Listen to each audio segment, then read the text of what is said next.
Welcome, welcome. For those of you that are just joining for the first time, I want to say welcome, welcome. For those of you that are watching, that will watch the replay, welcome to you. And those of you that continue to come back so that you can hear my words of wisdom, welcome, welcome to you as well. My name is Aerica Karriem, and I am a relationship coach, a family mediator, a author, and a speaker. And today's topic is: did you lose your voice after hurt and abandonment? Did you lose your voice after hurt and abandonment?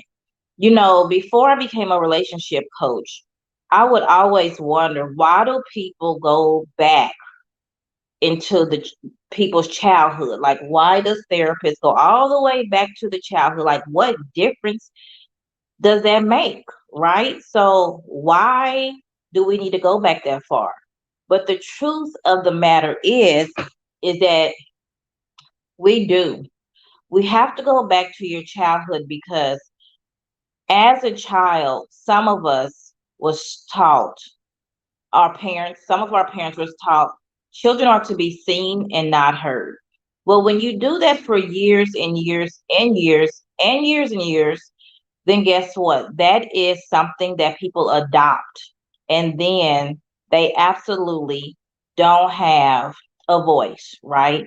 Or maybe they have one, they just not haven't tapped into it. Other reasons why people um lose their voice is because they've already tried to voice their concern or voice their opinion, and they just got ignored. They got turned away. They was unheard, right? And so another thing is, have you ever, I mean, this is crazy, but this is how families work. Some people are just so dominant and they're so controlling. And so it's like, if I continue to make all the decisions without any of your input, because I don't need your input, right? If people really act like that, then it does a disservice to that other person where they absolutely can't learn to think on their own, because it's always somebody there that always have the answers, even if those answers aren't good enough for you, right? They just don't fit your lifestyle, but it's always somebody in the family or in the community that has all the answers. And another thing is that when you have family discussions, or you have what I've done for many years in mediation, sometimes people talk so much. Not only do they have all the answers, but I'm telling you, they think that whatever they're saying is holier than thou. This is their perception, and their perception is right, right? And so the other person can't get a word in edgewise. They can't find a way to get in, right? So even if I have some valuable information that I want to share, or I feel like I have the solution or a concern, there are some people that you just can't get a word in edgewise. And they don't really care if you do or not. It's either they don't care, or they're so concerned about people hearing them that they can't hear other people. They're so concerned about being heard and them being right that they cannot hear, and they don't even really care about hearing other people. And I just, when you have people like that around you, I really back off of people like that. I think in a conversation, there's a two-way street. If 4 or 5 people in there, I think everybody should be able to get a turn in, right?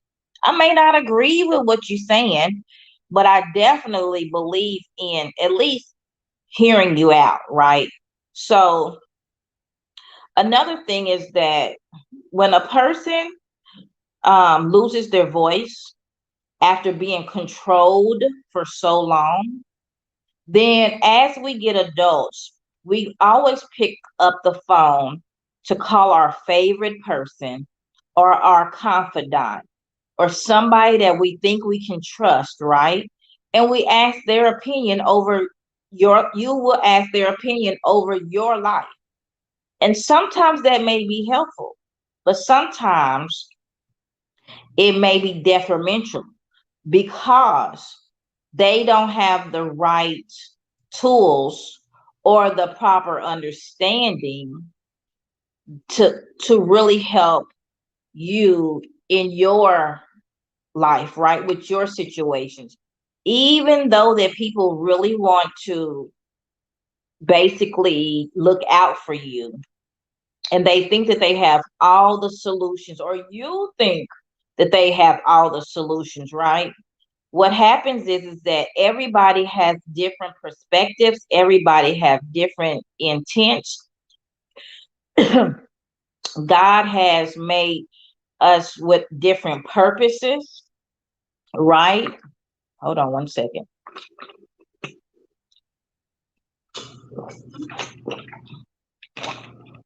Everybody has a different purpose.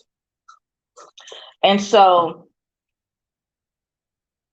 if my purpose is to do something and God gave me the vision for it, why should I be asking you what you think? Because you may not know the details of what God has for me. You may not understand.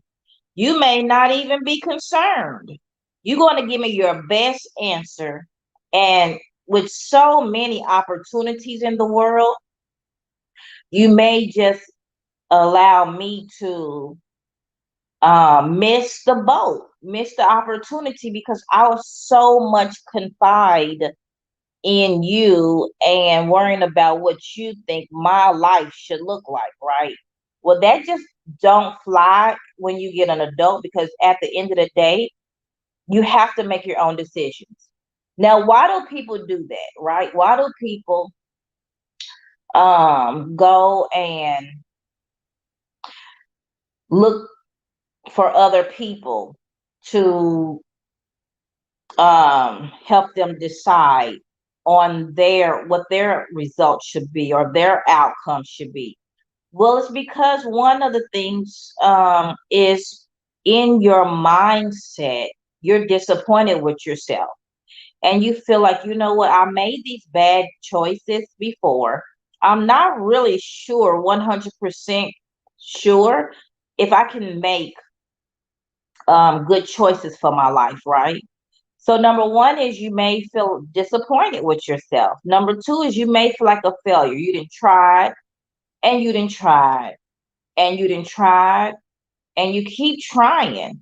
And it's like nothing is ever a winner for you, but it doesn't matter. As you fail, it's not failing, it's learning. Okay, well, how do I pivot, right? What should I do to shift?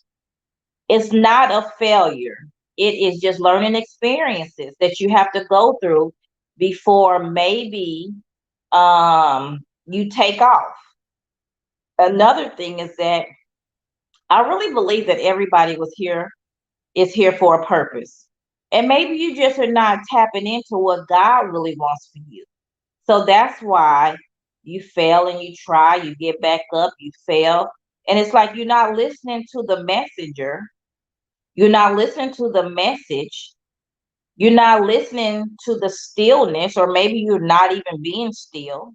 Some people, like me, fast. And you want to have um, different, what am I trying to say? I don't want to say habits. Rituals. That's what I'm looking for. You want to have different rituals or different principles that you live by so that it'll help you. You won't feel so down on yourself. So, how do you find your voice? How do you find your voice? So I'll share with you how you find your voice, but I want to share with you how I lost my voice one point a time in my life, which is I've shared this many times, but I want to share it again for those of you that are new to me, right? And have never heard this story before. So I was a stay-at-home mom for 14 years. And I just feel like that I gave all that I could give. I had got so tired. I was giving to my husband, giving to my children. And for those of you that don't know, I've been married for 22 years and I have 7 children. And I was just tired. I have friends that I was doing things for, or I was donating my time to being a PTA president, feeding the homeless, you name it. I've been out in the community, right? And then one day I just got tired because that wasn't really fulfilling me. I knew that God wanted more for me. It's not anything against um um serving, right, for the homeless, or being a PTA president. It's nothing against giving your time or giving back. But at this point of my life, at that time, it had to be more. And I said, you know what, God, there has got to be more to life. And during this time, I really had to go and create who I wanted to become. So I had to learn myself all over again and figure out, what am I passionate about? What is my purpose, right? What do I need to be doing so that I can feel better on the inside? What brings me joy? Those are all the questions that I had to ask myself. What do I like? What do I not like? What do I love? What are my pet peeves? What are my deal breakers? All of that, right? Because at that point of my life, I had to set boundaries. I had to set boundaries, and I was like, you know what? I'm tired. My cup is empty. You can at least have a half cup, right? A half full cup. My cup was empty, honey. And I just felt like that I didn't have nothing else to give. Have you ever felt like that? Like, one of my lowest points of my life. And I just was like, I can't do this. God, what else is there? Well, when God told me what else there was, I said, oh no, I'm not doing that. Have you ever had an argument with God and you said, you know what, I'm not doing that? The reason why I said I wasn't doing that is because at that time of my life, I wasn't ready to tell my story. Like, I'm so private. I'm an introvert. I'm not that friendly.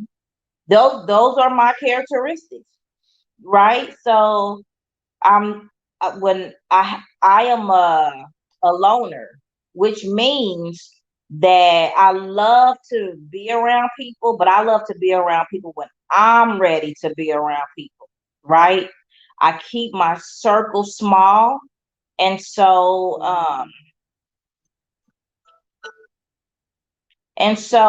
at that point, I just was like, I won't be doing that, God. But then I became miserable, more miserable, until I woke up and said, you know what? This ain't working for me. What I'm doing ain't working for me. So I better surrender and I better submit to what God is telling me to do. And I better get in alignment with what He wants for me to do. And that means that I better erase all the fears that I have, and all the what people may say, what people may think. You know how we do it. I won't start until I lose weight. I won't start until this. Oh, I'm too short. I can't do that. My hair ain't long enough. My hair ain't short enough. I'm too old. You know how we do it, y'all. I'm not just the only one. And so my point is that number one is, how do you find your voice? And my answer is, You have to submit and surrender to your purpose. What is your calling? You need to figure that out, right? You need to figure out what is your purpose for your life. What is that alignment that God wants for you? And no matter what people say and no matter what people do, you have a higher power that you need to fall in line with, right? That's just when you have a family and you got the oldest to the youngest, you need to fall in line. So it's the same thing with God. He says, you know what? I created you for this. You need to do what I tell you to do, period. So the first thing that you need to do is, again, submit and surrender. But the way you do it is you turn off that inner critic in your head of all the things I just listed. Turn off that inner critic of what's wrong with me. Everything is wrong with me. Blah. Oh, you know, this is wrong with me. That's wrong with me. Stop focusing on what you cannot do. Okay, stop doing that. Stop focusing on who does it better than you. Right? Stop focusing on that stuff. That stuff is not important. So that leads me into number 2 is stop comparing yourself with people. Stop comparing yourself to people that ain't even thinking about you. But not only not compare yourself, you compare yourself to people that probably didn't have many years of experience. And then you just coming out the woodworks and then you saying, oh, I want to be like that person. Comparing yourself to somebody. Don't do that. Don't do that. So we got, the first thing we got was make sure you submit and surrender. The second thing is be in alignment with what your purpose is. The third thing is turn off that inner critic. Stop worrying about what other people's going to say or think or do or whatever, right? Just show up and be you. Just show up and be the best you that you can be. That's all that God can even ever ask for. That's the only thing that you can even ask for yourself. How can I be better than I was yesterday? Period. And then remember, the other thing is stop comparing yourself to other people, right? Don't compare yourself to nobody. Compare yourself to your yesterday person, period. Right? Stay in your lane and just do you. So the thing you want to do is you want to find your passions and your purpose. Find your skills. Find your talents. We are not trying to do and be and show up like the people down the street. How people say, you're not trying to be like the Joneses, right? Stay in your lane. Find your voice. Create courage to make an impact on people, right? Become the leader that you're supposed to become and influence the people that you're supposed to influence. So once you do all of that, then you will be so good, right? So just start and critique and just worry about yourself, right? And just find your voice and stop letting that little person in you control you. The little person that you used to be and those past experiences that you had, stop allowing that to control your future because it's not working for you. So again, I'm Aerica Karriem, and if you decide that you are you're voiceless because you have mother-daughter issues, or you're voiceless because of your past experiences, right? We have a mother-daughter boot camp that's coming up next month. And it's not open yet, but it will be open pretty soon. And so I just want to share with you, I want to invite you to come to the mother-daughter boot camp so that it can help you become radically so that you can Elevate yourself, number one, right? So that you can radically become an advocate of yourself, for yourself, right? And so it's very important that you decide to take a stand for you. And when you take a stand for you, it automatically you're taking a stand for your children, your nieces, your nephews, your surrounding environment. And then you won't want nobody to be in your environment that is not on the same page as you. You just won't tolerate certain things. You'll have boundaries, and you definitely won't not have a voice. You will have a voice. You'll stand firmly in it, and you'll be way a better person than when you came. Okay. So again, I'm Aerica Karriem. I am your relationship coach, family mediator, author, and speaker. And until next time, make sure that you like, share, subscribe, follow, depending on what social media platform you on. Like, share, subscribe, and follow. And I'll talk to you soon. Bye bye.